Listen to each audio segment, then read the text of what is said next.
Pratique de la présence de Dieu. Voilà un enseignement de Yogananda lui-même. Tous les yogis d'Orient et les grands dévots qui ont vraiment progressé dans la méditation savent comment entrer en contact avec Dieu sous forme de vibrations cosmiques. Ils s'enivrent de la joie que procure le son universel du Om. Les disciples du Christ, sous l'influence de ce son cosmique, c'est-à-dire l'Esprit Saint, ressentaient une ivresse spirituelle, comme s'ils avaient bu un vin nouveau.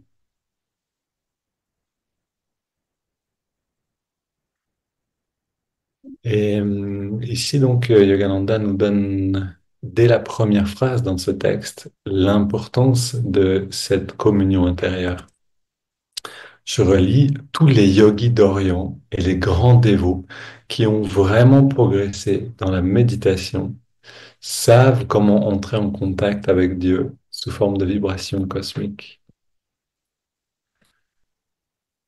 Ceux qui ont vraiment progressé dans la méditation, vous voyez, on cherche à méditer, on prend une technique, on essaye une autre technique, on passe d'une méditation ou d'une tradition à une autre, on observe peut-être le son, le souffle, et puis finalement on répète un mantra ou on fait autre chose.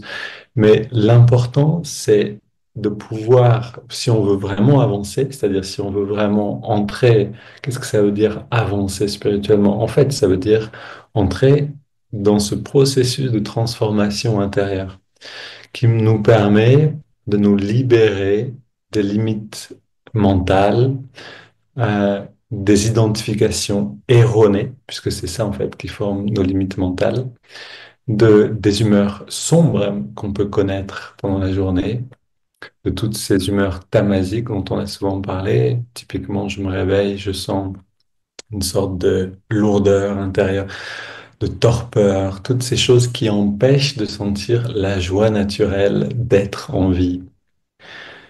Et donc, si je veux rentrer dans ce processus de transformation pour pouvoir toujours sentir cette joie-là, même quand mon corps est fatigué, même quand mon mental est fatigué, parce que le corps et le mental ne sont que des outils pour l'âme qui s'incarne. Donc, si je veux pouvoir sentir cette joie constante de la communion avec la dimension de l'âme, avec le divin en nous-mêmes, on a besoin de rentrer dans ce processus de transformation. Comment on entre dans ce, ou plutôt comment cette transformation opère? Elle opère parce que je contacte ce que je suis vraiment à travers une méditation profonde. Et donc Yogananda le dit ici, ceux qui ont vraiment progressé dans la méditation savent comment entrer en contact avec Dieu. Et quand on est dans ce contact, on est justement dans cette expérience de la joie pure. Alors le mot Dieu est trompeur en français ou en simplement le mot Dieu est trompeur, que ce soit dans quelque langue que ce soit, parce que Dieu ne fait pas allusion à une expérience humaine. Et les mots sanscrits qui euh, sont des noms de Dieu sont souvent en fait plus parlants parce que ce sont des mots qui font allusion à une expérience humaine. Ananda, c'est aussi un synonyme pour Dieu et c'est la joie ou la béatitude.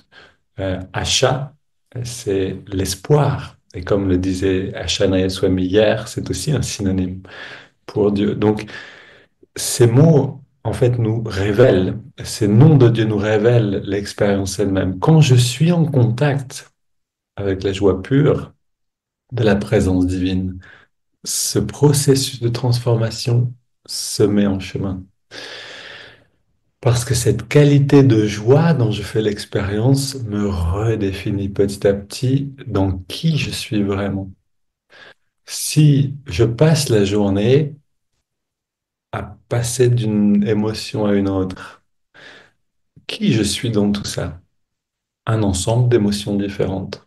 Je vais à faire l'expérience de moi-même en tant que peut-être un peu de torpeur le matin, ensuite un petit peu de joie parce que je vais petit déjeuner, que je suis content de petit déjeuner, puis de rencontrer telle personne, puis ensuite un peu d'inquiétude parce qu'il y a le travail qui vient et que j'ai des choses, des responsabilités qui me font un petit peu des soucis, etc. C'est un ensemble de définitions constantes. Donc, je suis cet ensemble de définitions constantes. Mais si nous aussi, on veut rentrer dans cette transformation intérieure qui nous libère progressivement et définitivement de cette illusion d'être un ensemble de définitions changeantes, on a besoin de rentrer dans cette expérience de la joie réelle de qui on est. Et cette expérience vient avec la méditation et vient en particulier, nous dit ici Yogananda, je reprends le texte encore une fois, euh, dans le contact avec Dieu sous forme de vibration cosmique. Ces yogis s'enivrent de la joie que procure ce son universel du Om. Est-ce que c'est vraiment un son? Est-ce qu'on l'entend forcément avec les oreilles? Alors, ce qui est drôle, c'est que oui, on peut vraiment, et souvent, on va commencer à l'entendre avec certaines techniques qu'on apprend sur le chemin vers le Kriya, donnés, donc les enseignements donnés par Yogananda. Et ces techniques font qu'en effet, on s'aperçoit que quelque chose résonne. On commence à entendre des sons différents. Mais ce qui est plus important encore, c'est que en entendant ces sons, on ressent quelque chose. On ressent une intensité de, d'une présence on peut le définir comme la joie ou comme un calme profond ou comme un contentement. Ça, c'est sûr, c'est toujours présent. On sent un contentement. Et comme le disait Swami Kriyananda, quand on entend le son du Om, on pourrait l'écouter l'éternité entière sans jamais s'en lasser. Le contentement est toujours présent et ne, ne se fane jamais, ne se ternit jamais. C'est quelque chose qui, au contraire, est expansif.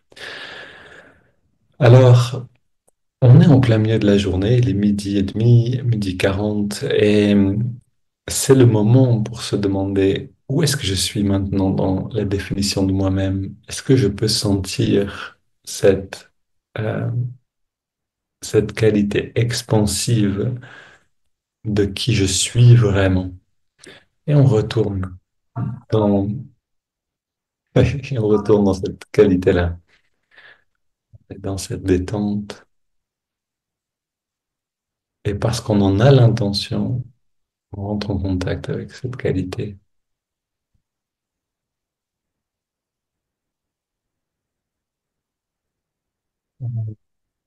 On a une stratégie également pour approfondir cette qualité. Ça peut être la répétition d'une affirmation, d'un mantra, d'un chant qu'on chante intérieurement. De cette manière, on colore notre perception intérieure, mais aussi extérieure.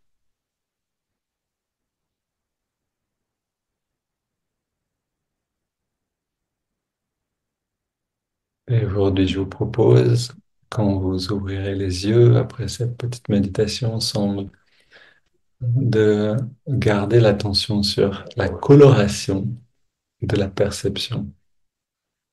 Est-ce que je peux continuer de sentir cette vibration en moi-même et dans ma perception du monde?